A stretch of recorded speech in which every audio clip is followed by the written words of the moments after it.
Hello, আসসালামু আলাইকুম। আশা করি সবাই ভালো আছেন। আমিও আলহামদুলিল্লাহ অনেক ভালো আছি। আজকের বিষয় হচ্ছে মুসলিম আইনের ফারাইজ। আর আরেকটা কথা হচ্ছে, যারা আমার এই ক্লাসের নতুন ভিডিওটা দেখছেন তারা অবশ্যই, তাদের জন্য অবশ্যই শুভকামনা রইল। দয়া করে ভালো লাগলে সাথে থাকবেন আর সাবস্ক্রাইব করতে ভুলবেন না। আজকের বিষয় হচ্ছে মুসলিম আইনের ফারাইজ। হ্যাঁ, কে কতটুকু অংশ পাবে সে বিষয় নিয়ে আলোচনা করব। তো সব কতটুকু বিষয় পাবে, মানে কে কতটুকু, সবগুলো নিয়ে এক এক ক্লাসে আলোচনা করলে হয়তো বা ভিডিওটা অনেক লম্বা হয়ে যাবে। সেই জন্য আজকে চারজনের বিষয় নিয়ে আলোচনা করব। স্বামী, স্ত্রী, কন্যা, পিতা, এই চারজনের বিষয় নিয়ে আজকে আলোচনা করব। আগে স্ত্রীর সম্পত্তিটা আপনাদেরকে বুঝিয়ে দিই। মৃত ব্যক্তির স্ত্রীর যদি কোনো সন্তান না থাকে তা সেক্ষেত্রে 4/1 পাবে। মানে স্বামীর সম্পত্তি, সহজ কথায় বলতে গেলে স্বামীর সম্পত্তি কে 4টি ভাগে ভাগ করে 1 ভাগ স্ত্রীকে দিতে হবে, সোজা কথা। আর যদি মৃত ব্যক্তি সন্তান থাকে তাহলে 8/1 দিতে হবে। সহজ ভাষায় যেটা, মৃত ব্যক্তির সম্পত্তিকে 8টি ভাগে ভাগ করে 1 ভাগ স্ত্রীকে দিতে হবে যদি সন্তান থাকে। এটা ক্লিয়ার? দয়া করে একটু লিখে নেবেন, মনে রাখার জন্য একটু লিখে নিলে ভালো হয়। 2 নম্বর যেটা হচ্ছে স্বামী। স্বামীর ক্ষেত্রেও 2টি বিষয়ে প্রযোজ্য। যেমন মৃত ব্যক্তির স্বামীর যদি কোনো সন্তানাদি না থাকে তাহলে মৃত ব্যক্তির সম্পত্তি 2টি ভাগে ভাগ করা হবে। 2/1 ভাগ পাবে স্ত্রী, স্বামী। ঠিক আছে? তো মানে অর্ধেক সম্পত্তি কিন্তু স্বামী পেয়ে গেল যদি সন্তান না থাকে। আর যদি সন্তান থাকে তাহলে 4/1 পাবে। সহজ ভাষায় বলতে গেলে, যদি সন্তান থাকে তাহলে সেই সম্পত্তিটাকে 4 ভাগে ভাগ করে 1 ভাগ স্বামী পাবে। এটাও ক্লিয়ার? এখন 3 নম্বরে হচ্ছে কন্যা।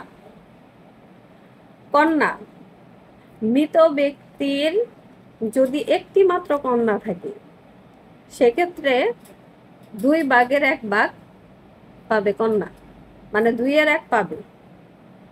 সম্পত্তিটাকে, মৃত ব্যক্তির সম্পত্তিটাকে 2 ভাগে ভাগ করে 1 ভাগ পাবে কন্যা, মানে অর্ধেক সম্পত্তির মালিক হবে ওই কন্যা। আর যদি একাধিক, মানে একের অধিক, 2জন, 3জন, 4জন, 5জন, মানে একের অধিক যত সন্তান, মেয়ে সন্তান, কন্যা সন্তান থাকলে সেক্ষেত্রে 3/2 পাবে।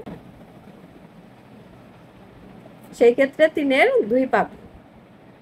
আবার আরেকটা ক্ষেত্রে দেখা যায় উভয় পুত্র কন্যা উভয়ই আছে, সেক্ষেত্রে 2:1 অনুপাতে পাবে, সোজা হিসাব। সহজ ভাষায় যেটা বলতে গেলে বলা যায়, মেয়ে পুত্র কন্যার ডাবল সম্পত্তি পাবে। তার মানে কন্যা যদি 1 টাকা পায় তাহলে অবশ্যই পুত্র পাবে 2 টাকা।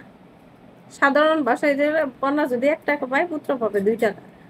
মানে সম্পত্তিটা হচ্ছে আপনার পিতার বিষয়টা হচ্ছে, আরেকটা হচ্ছে পিতা। মানুষ যদি না থাকে তাহলে 6/1 অংশ পাবে পিতা। আর দ্বিতীয় কথা হচ্ছে মৃত ব্যক্তি, পুরুষ মানুষ নেই, মৃত ব্যক্তির কোনো পুরুষ মানুষ নেই, শুধু কন্যা মহিলারা বর্তমানে আছে। সেক্ষেত্রে 6/1 প্লাস অবশিষ্ট সকল সম্পত্তি পাইবে। মৃত ব্যক্তির পুরুষ অথবা মহিলা বর্তমানে কেউ নেই, সেক্ষেত্রে অবশিষ্ট সকল সম্পত্তি পিতা পাবে।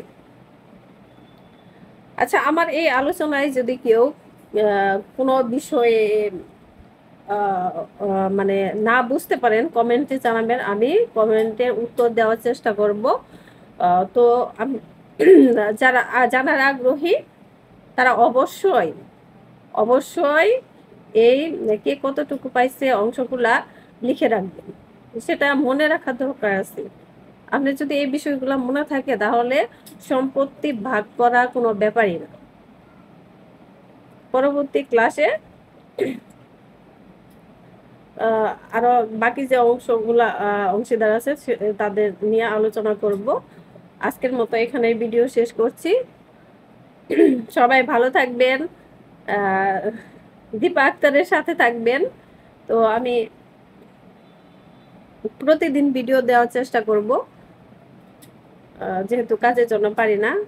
সবাইকে অনেক অনেক অনেক শুভকামনা, ভালোবাসা, শ্রদ্ধা জানিয়ে আজকের মতো এখানে ভিডিও শেষ করছি।